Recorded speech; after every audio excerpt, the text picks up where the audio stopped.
ए जीवन ହେଉଛି ଗୋଟିଏ ନଈର ପ୍ରବାହ ଭଳି ସୁଖ ଦୁଃଖ ସବୁକିଛି ଜୀବନ ନଈରେ ନିଶ୍ଚିତ ରୂପେ ଆସିବ।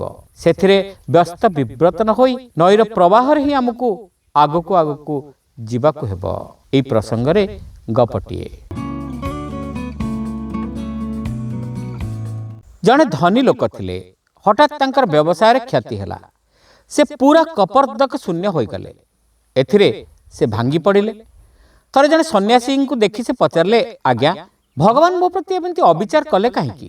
ସନ୍ନ୍ୟାସୀ ତାଙ୍କୁ ସାଙ୍ଗରେ ନେଇ ପାଖରେ ବହୁଥିବା ଗୋଟେ ନଈ କୂଳକୁ ଗଲେ। ନଈ କୂଳରେ ଥିଲା ଗୋଟେ ବିଶାଳ ଝଙ୍କାଳିଆ ଗଛ। ସୁଲୁସୁଲିଆ ପବନ ବହୁଥିଲା। ସନ୍ନ୍ୟାସୀ ବ୍ୟବସାୟୀଙ୍କୁ ସେଇ ଗଛ ମୂଳରେ ବସାଇ ଦେଇ କହିଲେ, ଆପଣ ଏଇଠି ବସି ନଈ ଉପରେ ଲକ୍ଷ୍ୟ ରଖନ୍ତୁ, ଆପେ ଉତ୍ତର ପାଇଯିବେ। ଏହା କହି ସନ୍ନ୍ୟାସୀ ଚାଲିଗଲେ।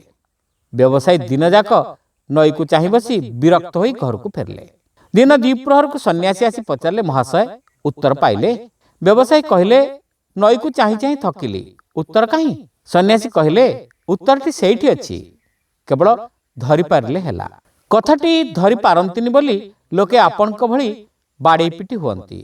ଦେଖନ୍ତୁ ନଈର ପ୍ରବାହ, ତହିଁରେ ଉଡ଼ି ପଡ଼ୁଛନ୍ତି କେତେ ପତ୍ର ପକ୍ଷୀର ପର ଉପରେ ଚାଲୁଥିବା ପିମ୍ପୁଡ଼ି, ବିଭିନ୍ନ ପତଙ୍ଗ, କାଠି କୁଟା, ଏମିତି କେତେ କ'ଣ ସବୁକିଛି ଏକା ଭଳି ନଈରେ ଭାସି ଯାଉଛନ୍ତି।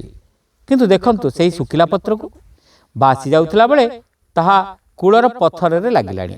ପତର ଉପରେ ଥିବା ପିମ୍ପୁଡ଼ି ଦଳରୁ କିଛି ପଥର ଉପରକୁ ଉଠିଗଲେଣି।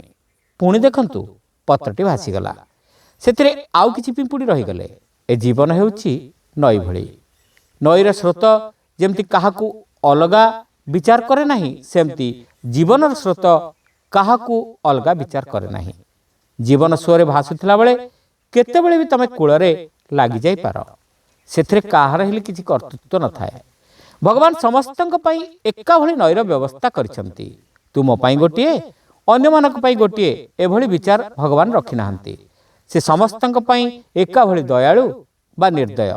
ତୁମ ପାଇଁ ଅଲଗା ବିଚାର କିଛି ହୋଇନାହିଁ। ଶ୍ରୋତାବନ୍ଧୁ, କଥାଟି ଆପଣମାନଙ୍କୁ କେମିତି ଲାଗିଲା କମେଣ୍ଟ କରି ନିଶ୍ଚିତ ଜଣାଇବେ। ଚ୍ୟାନେଲରେ ନୂଆ ହୋଇଥିଲେ ସବସ୍କ୍ରାଇବ୍ କରିବାକୁ ଭୁଲିବେ ନାହିଁ। ରହିଲୁ, ନମସ୍କାର।